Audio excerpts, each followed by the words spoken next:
So what is UDL and how do we practically apply it to our classrooms? So this is udlguidelines.cast.org, and it is the professional development site that explains UDL. There's lots of great information here, but I want to point out this graphic of Universal Design for Learning Guidelines, which goes through the three segments or three parts of UDL. Their engagement, representation, and action and expression. You'll notice that each section is clickable, so there's tons more information here. I highly recommend going to the website and learning more about this on your own. But in overview, the engagement is where we're going to start, and that is the why of learning, or the effective network of the brain. This is the part of the brain that provides emotional involvement, self-regulation, and motivation for people. This is why people like puzzles. They like to figure things out.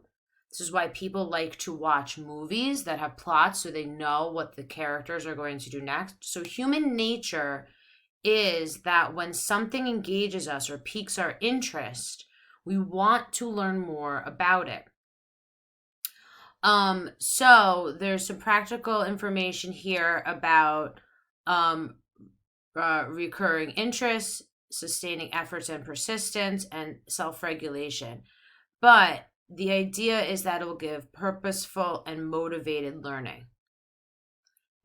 Next, we have representation, which is the what are learning or what we are learning.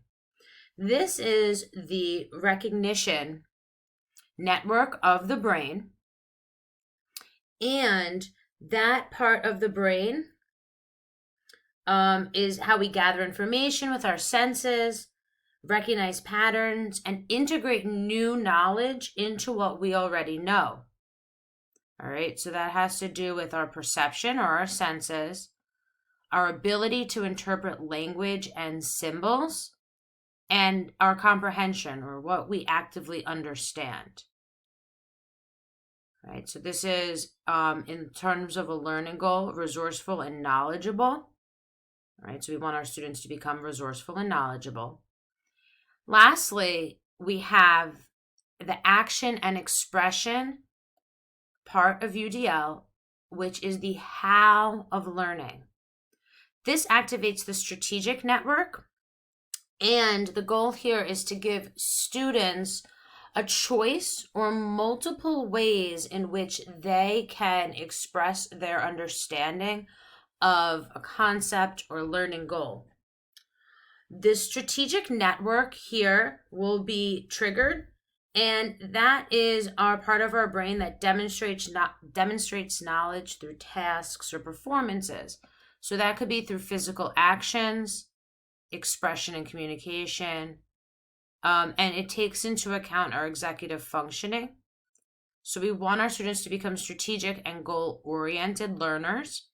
So the UDL framework activates these three sections of the brain in sequence, which allows for maximum engagement as well as maximum retention of learning for students.